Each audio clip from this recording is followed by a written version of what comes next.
একটা গাছ পুঁতেছিলাম, ডালিয়া গাছটা মরে গেছে জানো তো। এটা ফালতু ফালতু রেখে তো লাভ নেই, এটা ফেলে দিই।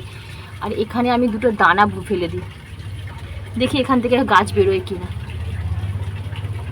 থাক, এখানটা দানাটা থাক, যদি বেরোয় তো বেরোবে।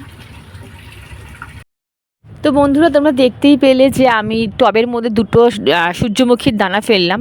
অনেকবার তোমরা দেখেছো আমি নার্সারিতে গেলাম, চারা গাছ বসালাম, তারপর দানা ফেললাম, দানা থেকে তোমার ছোট্ট ছোট চারাও বেরোলো, কিন্তু একটা গাছ আমি সারভাইভ করতে পারলাম না। একটা কি দুটো হয়তো বাঁচলো, বাদ বাকি সব গাছ মরে গেছে, না হলে চড়াই পাখিতে একদম মুড়িয়ে খেয়ে গেছে।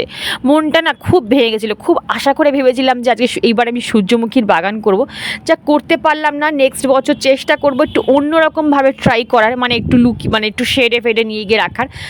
তো good morning everyone, welcome to my channel. আমি শর্মিষ্ঠা। আজকে হচ্ছে শুক্রবার ঠিক সকাল 6:30 থেকে আমার ব্লগটা আমি স্টার্ট করছি।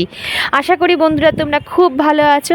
আজ একটু তাড়াহুড়ো করেই কিন্তু আমি আমার কাজ কমপ্লিট করব, কারণ তোমাদের আগের ব্লগে বলেছিলাম যে আমার কিন্তু ভাইয়ের আজকে ধান ভাঙা আছে, মানে বিয়ের ধান কোটা আছে যাকে বলা হয়। আমি ঠিক জানি না এটাকে কী বলে, আর টাইমিং ফিক্স থাকে, সেই টাইমের মধ্যেই কিন্তু ধান কুটতে হয়।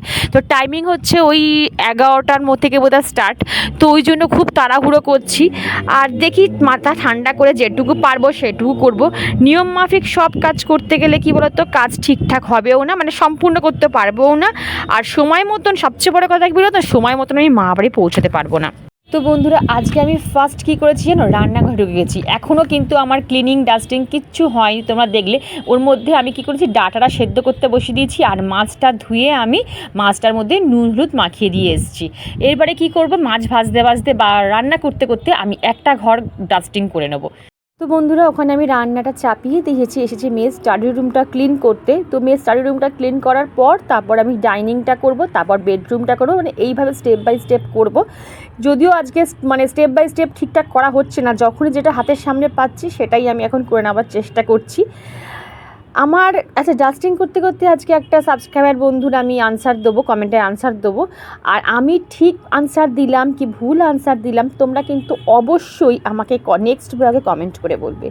তো আমার সাবস্ক্রাইবার বন্ধুটি আমায় কমেন্ট করে বলেছে যে রোজ রোজ একই ব্লগ। তো তোমাকে বন্ধু আমি কোয়েশ্চেন করছি, তুমি আমায় কালকের ব্লগে অবশ্যই আনসারটা দিও। তুমি কি দেখতে এসছো এখানে, যে ডেলি লাইফস্টাইল ব্লগ, একটা হাউসওয়াইফের ডেলি লাইফস্টাইল ব্লগ।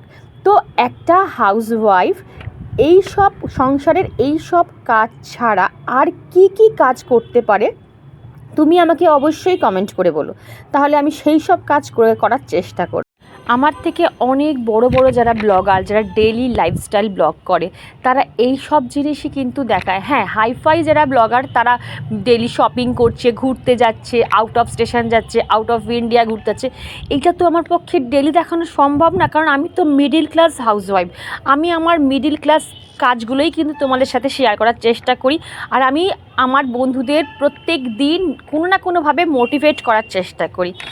তো এর থেকে বেশি আমার পক্ষে আর কিছু সম্ভব না বন্ধু। যদি তোমার আমার ভিডিও একঘেয়ে লেগে থাকে, অবশ্যই তুমি আমার ভিডিও স্কিপ করতে পারো। আমি কখনোই তোমাকে বলবো না জোর করে যে তুমি আমার ভিডিও দেখো, কারণ আমার অনেক বন্ধুরা না এই ডেলি আমার এই একঘেয়েমি কাজ দেখতেই কিন্তু বসে থাকে, ওয়েট করে থাকে। কি জানো তো, শো অফ জিনিসটাই পছন্দ করিও না, কোনো দিনও দেখাতেও পারবো না। আমি সেটাই কিন্তু তোমাদের সাথে শেয়ার করার চেষ্টা করি। আমি ভগবানের কাছে থ্যাঙ্কফুল যে আমি একটা তোমাদের মতন সুন্দর পরিবার পেয়েছি, যেখানে ডিমোটিভেট করার চেয়ে মোটিভেট করার মানুষ অনেক বেশি। তারা আমাকে অনেক বেশি বোঝে। তুমি যে কমেন্ট করেছো না, তোমাকে বলছি একদিন সংসারের সব কাজ করে ভিডিও করে দেখো, বুঝবে কতটা মেহনত করতে হয়। আর এই মেহনতের ফল হচ্ছে আমার এই বন্ধুরা। আমি জানি যতদিন আমি এই প্ল্যাটফর্মে রয়েছি তারা আমাকে কোনো দিনই ছেড়ে যাবে না। আমি আমার ব্লগে রান্না করা ছাড়াও অনেক এক্সট্রা কিন্তু দেখাই। তুমি হয়তো আমার সব ব্লগ দেখো না বা স্কিপ করে যাও, তাই কমেন্ট করেছো। যাই হোক বন্ধু, তুমি ভালো থেকো, আর পারলে মানুষকে উৎসাহ দেওয়ার চেষ্টা করো। যে কোনো কাজে তুমি তাদের উৎসাহ দেবে, মোটিভেট করবে, এতে তোমার উন্নতি মানসিকতার পরিচয় লোকে কিন্তু পাবে। তো যাই হোক, অনেক কথা বলে দিলাম। আর তোমাদের সাথে একটা সানস্ক্রিন শেয়ার করছি। তোমরা যদি ভাবছো যে সামারে তোমরা কী সানস্ক্রিন ইউজ করলে একটু ভালো হবে, মানে সোয়েট হবে না, ওয়াটারপ্রুফ হবে, গলে পড়ে যাবে না, চোখ বন্ধ করে ডার্মাকোর সানস্ক্রিন ইউজ করবে, দারুণ দারুণ। আমি বলে 100-র মধ্যে 100। আমি এত সানস্ক্রিন ইউজ করেছি, কিন্তু ডার্মাকোর এই সানস্ক্রিন মারাত্মক লেভেলে ভালো, একটুও সোয়েট হয় না। আর যেহেতু জেল ফর্মে আছে না, পুরো স্কিনে কিন্তু অ্যাবজর্ব করে আর খুব সুন্দর একটা গ্লো দেয়। কৃষ্ণা বলে আমার এক সাবস্ক্রাইবার বন্ধু আমায় কমেন্ট করে বলেছো, আগে লাইক করি তারপরে তোমার ব্লগ দেখি, একদিন তোমার ব্লগ না দেখলে আমি পাগল হয়ে যাই। আর আমি তোমাদের একদিন কমেন্ট না পড়লে কিন্তু পাগল হয়ে যাই। আর বন্ধুরা, তোমাদের অনেকের কমেন্টের রিপ্লাই দেওয়া কিন্তু আমার বাকি আছে, সব কিন্তু আমি আস্তে আস্তে দেবো। যেহেতু বললাম না ভাইয়ের বিয়ে আছে, একটু ব্যস্ত আছি, মানে এদিক ওদিক যেতে হচ্ছে, তো সবাইকে আমি কিন্তু নিয়ম মানে একদম টাইমলি কিন্তু আমি কমেন্টের আনসার দেওয়ার চেষ্টা করব। আর দেখো, কথা বলতে বলতে কিন্তু আমার অনেকটা ডাস্টিংও কিন্তু এগিয়ে গেছে। Sarita, thank you so much এত সুন্দর একটা কমেন্ট আমাকে উপহার দেওয়ার জন্য। প্রত্যেক দিন তোমরা এইরকমভাবেই কিন্তু আমাকে একটা সুন্দর সুন্দর কমেন্ট উপহার দেবে, ব্যাস আর কিচ্ছু চাই না, বিশ্বাস করো। আর কণিকা, তুমি আমায় কমেন্ট করে বলেছো যে দিদি ব্লগটা আরও বড় করলে ভালো হয়, এইটুকু ব্লগে তোমাদের মন ভরছে না। তো কী করব বলো, মানে গরমের মধ্যে পারছি না কন্টিনিউ সব কিছু ক্যামেরা অন করে করে দেখাতে। শীতকালে কি একটা এনার্জির সাথে মানুষ কাজ করে, আর গরমকালে বারবার ক্যামেরা অন করে মনে হয় কতক্ষণে আমি কাজ সেরে তারপরে ঘরে যাব ফ্যানের তলায় বসতে। চেষ্টা করব এরপর থেকে আরেকটু বড় ব্লগ দেওয়ার। তো যাই হোক বন্ধুরা, থ্যাংক ইউ সো মাচ এত সুন্দর একটা কমেন্ট করার জন্য। আর দেখো, এখানে মাছটাও দেখলে আমার ভাজা হয়ে এসছে। আর তোমাদের বলে দিই, আজকে আমি লাঞ্চে করেছি কলমি শাক ভাজা, ডাল, আর মাছের টক, আর হচ্ছে ডাটা দিয়ে সর্ষে পোস্ত দিয়ে একটু মাখা করেছি, তোমাদের সাথে শেয়ার করব। আর মেয়ের জন্য কাতলা মাছ করেছি। তো এইবারে চলে এলাম বাইরেটা পরিষ্কার করতে। অনেক দিন দরজাটা ঝাড়া হয়নি, তো ভাবলাম যে এখানটা যখন ঝাড়ছি তখন দরজাটাও একবার ঝেড়ে নিই। তো এখানে প্রত্যেক দিন জানো আমি ঝাড়ু দিইনি, কারণ এখানটা মোটামুটি দুবেলা আমাকে ঝাড়ু দিতে হয়, যেহেতু আমার এখানে অনেক গাছপালা থাকে, ওপরেও অনেক গাছপালা রয়েছে, তার উপর থেকে ফুল পাতা সব পড়ে। তো একটু ক্লিন রাখলে কি হয় জানো, গরমকালে এখানে একটু মানুষে বসতে পারে, হাঁটতে পারে, দাঁড়াতে পারে, ভালো লাগে। আর অপরিষ্কার জায়গায় দেখবে দাঁড়াতে বসতে কিন্তু ভালো লাগে না। এইবারে আমি ওপরের যে আমার হ্যাঙ্গিং টবগুলো আছে সেখানে আমি গাছে জল দেবো। আমার বাড়িতে সব যেখানে তাকাবে সেখানেই কিন্তু গাছে গাছ। আর দেখো, মাছের ঝোলটা মাছের টকটা মোটামুটি হয়ে এসেছে। তো আমি টকটা আর শেয়ার করলাম না, তোমরা সবাই জানো। মাছগুলোটা দিয়ে একটু ফুটাবো, তারপরে সর্ষে পোস্ত বাটা দিয়ে কিন্তু নামিয়ে নেবো। আর এখানে দেখো, আমি কলমি শাকটা ধুয়ে নিচ্ছি। আর এখানে না আলুর আলুটা শেষ হয়ে গেছিলো, তো ভাবলাম বক্সটা একটু আজকে মেজে নেবো। আর কন্টিনিউয়াসলি জানো তো, কথা বলতে বলতে না কথাও জড়িয়ে যাচ্ছে, মানে হাঁপিয়ে যাচ্ছি একভাবে ভয়েস ওভার দিতে। যদি কোনো রকম ভুলভাল ভয়েস ওভার চলে আসে বা কোনো রকম প্রোনাউন্সিয়েশন ভুল হয়ে যায়, তো প্লিজ একটু ক্ষমা করে নিও, একটু বুঝে শুনে নিও, বুঝতে তো পারছো। তো বন্ধুরা, একটা জিনিস তোমাদের সাথে শেয়ার করি, একটা আমারই ধরো অভিজ্ঞতার কথা তোমাদের সাথে শেয়ার করি। আমাদের কি উচিত জানো, ভগবান আজ যে দিনটা দিয়েছে বাঁচার জন্য, সেটা প্রাণ ভরে উপভোগ করে যাওয়া। আমার সাথে গতকাল কি ঘটেছিল আর আগামীকাল আমার সাথে কি ঘটতে চলেছে, এই চিন্তা করলে তুমি আজকের দিনটা কিন্তু উপভোগই করতে পারবে না। জানি না আমার সাথে তোমরা কতজন সহমত হবে, অবশ্যই কমেন্ট করে বলবে। জীবনের শেষ বয়সে গিয়ে এই ভাবনা না আসে যে ইস, এই সময়টা যদি প্রাণ ভরে উপভোগ করতে পারতাম তাহলে কত না ভালো হতো। জীবনে কি পাওনি তাই যদি হিসাব করতে বসো, তাহলে কিন্তু কষ্ট ছাড়া কিচ্ছু পাবে না।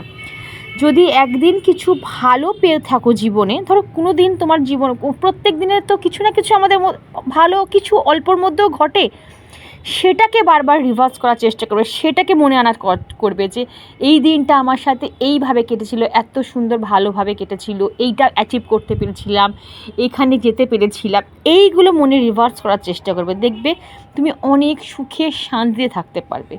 জীবনে সুখী থাকতে গেলে বা খুশি থাকতে গেলে না বিশাল কিছুর পরিবর্তনের দরকার হয় না বন্ধুরা।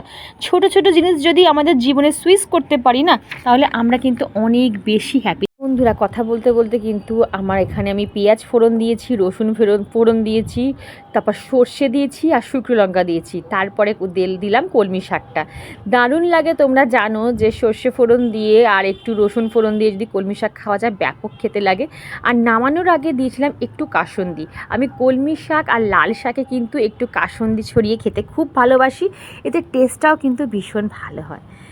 তো একটা কথা শেয়ার করি, সেটা হচ্ছে একটা সময় ছিল যখন আমরা ইয়ারলি ঘুরতে যেতাম, তখন আমার মেয়ে ছোট ছিল, সংসারের আর্থিক চাপ ছিল অনেক কম। কিন্তু এখন আমার মেয়ে বড় হয়েছে, আর্থিক চাপ কিন্তু প্রায় 4 গুণ বেড়ে গেছে। বিগত 5 বছর আমরা আউট অফ স্টেশন যাইনি। ইভেন আমার বাড়ির থেকে দীঘার ডিস্টেন্স 4 থেকে 5 ঘন্টা, সেখান অবধি আমরা 5 বছর ধরে যেতে পারিনি। তো এখন আমি যদি ভাবতে বসি যে আমার কত বন্ধুরা, আমার কত ভাই বোনরা সব আউট অফ স্টেশন ঘুরতে যাচ্ছে, এখানে যাচ্ছে সেখানে যাচ্ছে, আমি যেতে পারছি না, তাহলে আমি কি পাবো জানো? কষ্ট পাবো। নিজের মনে মনে কী হবে বলো তো, একটা ডিপ্রেশন কাজ করবে। আর আমি তখন কি করি, যখনই আমার মনে এরকম কষ্ট হয় যে 5টা বছর ঘরে বসে আছি, কোথাও ঘুরতে যেতে পারছি না, তখন 5 বছর আগে আমি ফিরে যাই। আর সেই সব দিনের কথা মনে পড়ে করি, যে সব দিনগুলো আমাকে খুব আনন্দে কাটিয়েছিলাম। কোন পাহাড়ে গেছিলাম, কোন সমুদ্র ধারে গেছিলাম, সমুদ্রে আমাদের কি কি হাস্যকর ইনসিডেন্ট হয়েছিল, বা পাহাড়ে গিয়ে কে কোথায় কি করেছিলাম। তো সেই সব কথা আমরা কি করি, রিভার্স করি। তো দেখো, যখনই আমি এই কথাগুলো নিজের মনে যখনই আমি রিভার্স করি, তখন কিন্তু আমার মনটা না খুশিতে ভরে যায়, তখন আর সেই কষ্টটা ফিল হয় না। তাহলে এর থেকে কী বোঝা গেল জানো তো, যে তুমি যেটা পাওনি বা পাচ্ছ না, সেটা ভেবে যদি তুমি পড়ে থাকো, তাহলে তুমি কষ্টই পাবে। আর জীবনে যা পেয়েছো, একদিনও যদি তুমি কোনো কিছু পেয়ে থাকো, সেটা বারবার রিভার্স করার চেষ্টা করবে, দেখবে তোমার কষ্টটা কিন্তু অনেক পরিমাণে কম হবে। আশা করি একটু হলেও তোমাদের বোঝাতে পেরেছি। এখানে আমি না 3টে, আমার যেহেতু একটা মেকআপ কিট শেষ হয়ে গেছে, আর সামনে ভাইয়ের বিয়ে, তো ওই জন্যই আমি তো ঘরেই মেকআপ করব। তো এই জন্য 2টো NY এর আমি মেকআপ নিয়েছি, একটা সিরাম প্লাস ফাউন্ডেশন, ফাউন্ডেশনের মধ্যে সিরামের ভাগ দেওয়া আছে, আর একটা নিয়েছি প্রাইমার। ঠিক আছে, প্রাইমার তো একটু লাগেই মেকআপ করার আগে বেস বসানোর জন্য। আর দেখো সিরামটার কী পরিমাণে গ্লো করছে, একবার শুধু দেখো হাতটা। আর নিয়েছি একটা আইলাইনার কাজল নিয়েছি। ব্যাস এইটুকুই আমি শপিং করেছি ভাইয়ের বিয়ের জন্য। তো বন্ধুরা, ব্লগটা পুরোপুরি দেখতে থাকো। মোটামুটি আমার কিন্তু রান্না বান্না কমপ্লিট হয়ে গেছে, আর এগুলো সব শেয়ার করলাম। আর কাজলের এটা খুব কী বলবো, পিগমেন্টটা খুব ভালো, দেখো পুরো ব্ল্যাক কালার আর ওয়াটারপ্রুফ, ভীষণ ভালো, অনেকক্ষণ লং লাস্টিং করবে। তোমরা কিন্তু কিনতেই পারো। আমি সব প্রোডাক্ট কিন্তু NY এর কিনেছি, আর গার্নিয়ারের মাইসেলার ওয়াটার কিনেছি মেকআপ রিমুভ করার জন্য। তো এখানে আমি শাড়ি বাছছি যে কোন শাড়িটা পরবো, যেহেতু ধান করতে যাব, তো শাড়ি পরে যেতে হবে। কিন্তু বাইরে আজকে টেম্পারেচার মনে হচ্ছে 42 ডিগ্রি ছাড়িয়ে গেছে, এত পরিমাণে রোদ। আমি ভাবছি যাব কি করে, বাইকে যাই, রিক্সায় যাই, যেতেই যাই, বাইরে তো বেরোতে হবে। আর শাড়ি পরার নাম শুনলে আমার গায়ে জ্বর আসছে, যে কী করে আমি শাড়িটা চাপিয়ে যাব। কিন্তু কিছু কিছু রিচুয়ালে, কিছু কিছু অকেশনে তো শাড়িটা মাস্ট পরতেই হবে। আর আমি হচ্ছি বড় দিদি, আমাকে তো পরতেই হবে। আর দেখো, কোনো রকম মেকআপ করেই, মেকআপ কিছুই করিনি, জাস্ট ময়শ্চারাইজার মেখেছি। আর যে নতুন যে জিনিসটা কিনেছি, সেটাকেই দুটোকে একসাথে মিক্সড করেই মেখে নিয়েছি, থুবে নিয়েছি। জানি কিছুক্ষণ পর পুরো গলে বেরিয়ে যাবে, বাট বিশ্বাস করো, এতটুকু আমার যে বেসটা আমি করেছিলাম, এতটুকু কিন্তু গলেনি, বা একটু আমার মুখে কিন্তু সোয়েট হয়নি। ব্যাস দেখো, এইটুকু। আমি বেশি মেকআপ করতে পারি না, একদম ছিমছাম মেকআপ করেছি। আর যারা এতক্ষণ ধৈর্য সহকারে আমার ব্লগটা পুরো দেখলে, তাদের অসংখ্য অসংখ্য ধন্যবাদ আর অনেক অনেক ভালোবাসা। আর যারা চ্যানেলটা এখনও সাবস্ক্রাইব করেনি, তারা প্লিজ চ্যানেলটা সাবস্ক্রাইব করে আমার পাশে থেকেও নতুন বন্ধু হয়ে যেও। আর দেখো, শাড়িটা পুরোটা তোমাদের দেখিয়ে দিলাম, কেমন লাগছে শাড়িটা অবশ্যই কিন্তু কমেন্ট করে বলো। আর দেখো, আমি চলে এলাম মামার বাড়িতে। আমার বাড়ির থেকে আমার মামার বাড়ির ডিস্টেন্স হার্ডলি 30 মিনিটস, কিন্তু তা হলেও কিন্তু দেখবে আমাদের যাওয়া হয় না। বিয়ের পর একটা দেখবে এমন সিচুয়েশান হয়ে যায়, কোনো ছাড়া কিন্তু আমরা সবাই, সব ভাই বোন মাসি যাই হোক, একসাথে কিন্তু হতে পারি না। আর দেখো, এই যে ছোট্ট ছেলেটাকে দেখছো, এটা আমার একটা মাস্তুতো বোনের ছেলে। এত দুষ্টু, ঠিক তেমন পরিমাণে কিউট, এত কিউট যে কেউ আদর না করে যেতে পারবে না। আর দেখো কি পরিমাণে দুষ্টামি করছে। জল খাবি? জল একটু জানিস না, তুই মা বাড়িতে মাঝে মাঝে আসিস, জল আছে।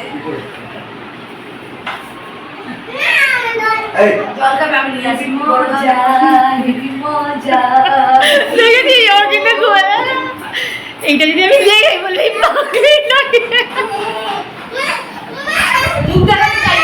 এত সুন্দর কি বললাম, দেখো এই হচ্ছে এই তো আমাদের চাল।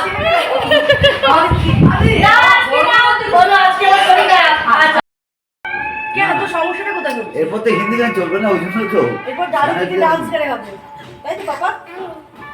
আমরা ছুঁয়ে নেবো এখন মানুষটা। হ্যাঁ ওগুলোকে ছুঁয়ে দেয়, একটা চুলেই হবে মানে দেন, ঠিক আছে দাও। এই দেখ এগুলো কি জানিস, দাও মামি দাও। দাদা কাছে যাবি?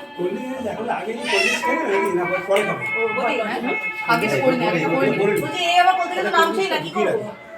বাবা আয় আয় আয়, চল এদিকে আয়, চল এদিকে আয়, এদিকে আয়, উপরে যাবো, চল। আয় এদিকে আয়। চাঁদের মাসি চাঁদের বুনু। এখানে ভাইয়ের মাথায় হলুদ, তারপর ধান ছুঁয়ে নিয়ে এবারে আমাদের এগুলো মানে যে হলুদ কোটার রিচুয়ালটা শুরু হয়ে যাবে। আর এখানে সব বোনরাই আছে, শুধু আমার বোন নেই, কারণ ও আজকে আসতে পারেনি। ওর মেয়ের যেহেতু শনিবার করে না গানের ক্লাস থাকে, ও সকালবেলা গান করিয়ে তারপরে মেয়ে হয়তো ইভিনিংয়ে আসবে। আর ও সবচেয়ে দূরে থাকে, আমরা সব বোনরা কাছাকাছি থাকি, আর আমার বোন থাকে হাওড়া ছাড়িয়ে অনেকটা দূর। তো ও যেহেতু অনেক দিন থাকবে বাপের বাড়িতে এসে, তো ওই একদম গানের ক্লাসটা করিয়ে তারপরে আসবে। আর আমি কিন্তু বন্ধুরা মামার বাড়িতে ছোট্ট থেকে মামার বাড়িতেই মানুষ হয়েছি, অনেক বড় বয়স অবধি কিন্তু আমি মামার বাড়িতেই কাটিয়েছি, তাই মামার বাড়ির সাথে আমার অ্যাটাচমেন্টটা একটু বেশি। আর সবাই আমাকে প্রচণ্ড পরিমাণে ভালোবাসে, এবার প্রত্যেকটা মামাবাড়ির মাসি, মামা, মামি, মেসো, প্রত্যেকটা ভাই বোন আমাকে এতটা পরিমাণে ভালোবাসে যে আমি কি বলবো। এখনও এত বড় হয়ে গেছি, তাও সেম ভালোবাসা কিন্তু আমি এখনও এদের কাছ থেকে পাই। তো বন্ধুরা ব্লগটা কেমন লাগলো অবশ্যই কিন্তু কমেন্ট করে বলো। আর প্রত্যেক দিন কিন্তু চেষ্টা করব আমি ছোট্ট ছোট্ট ক্লিপিংস আমার ভিডিওর মধ্যে অ্যাড করা, তোমাদের দেখতে যদি ভালো লাগে তবেই কিন্তু আমি ক্লিপিংসগুলো অ্যাড করব। আর কালকে হচ্ছে গায়ে হলুদ, জানি না যেতে পারবো কি না, যেহেতু মেয়ের পরীক্ষা চলছে, ওই যাওয়া যাতায়াতের মধ্যে থাকবো। কমেন্ট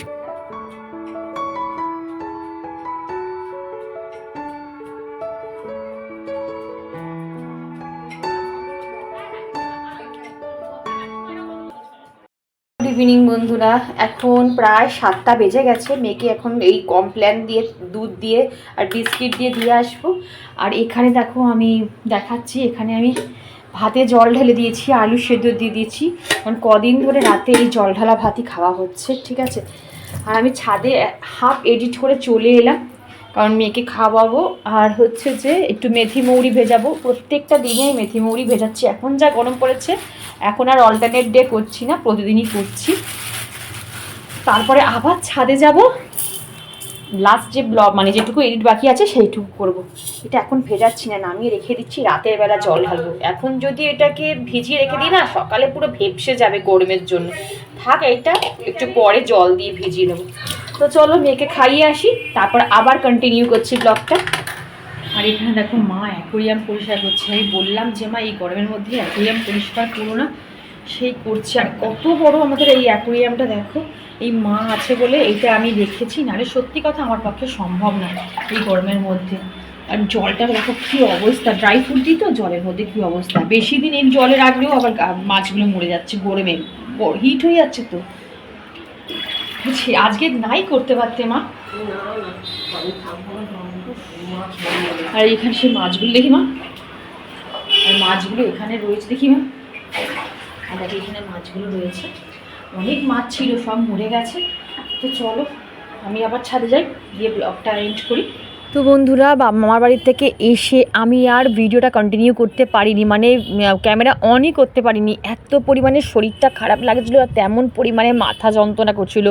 স্টিল নাও এখনও না আমার মাথা ধপধপ করেই যাচ্ছে। কী বলতো, খুব একটা রোদে বেরোই না তো, মাইগ্রেনের ভয়েতে। যাদের মাইগ্রেন থাকে তারা দেখবে যদি প্রচণ্ড রোদের বেরো বা খুব ঠান্ডার মধ্যে বেরো, যে কোনো কিছু ওয়েদারে না মাইগ্রেনের ব্যথা বেড়ে যায়। আজকে আমার সেম হয়েছে, এত পরিমাণে ব্যথা করছে কি বলবো। তো দেখো প্রায় সন্ধে হয়ে এসছে অনেকটা, মানে কটা বাজে এখন, প্রায় 8:30 8:30 বাজে। এরপর নিচে যাব, ভিডিওটা আরেকটু এডিট বাকি আছে, এডিটটা কমপ্লিট করেই নিচে যাব, তারপরে রাতের কি হবে দেখছি। তো বন্ধুরা ভিডিওটা বেশি বড় করছি না, এইটুকুই রাখছি, কারণ এখন ছোট্ট ছোট্ট ভিডিও তোমাদের সাথে শেয়ার করার চেষ্টা করে, তোমাদের দেখতেও ভালো লাগে আর আমার করতেও ভালো লাগে। তো ভিডিওটা এখানেই এন্ড করছি, আবার কাল দেখা হবে নতুন আর ইন্টারেস্টিং ব্লগে। দেখুন সবাই খুব খুব ভালো থেকো, সুস্থ থেকো আর আমার সাথে থেকো। টাটা।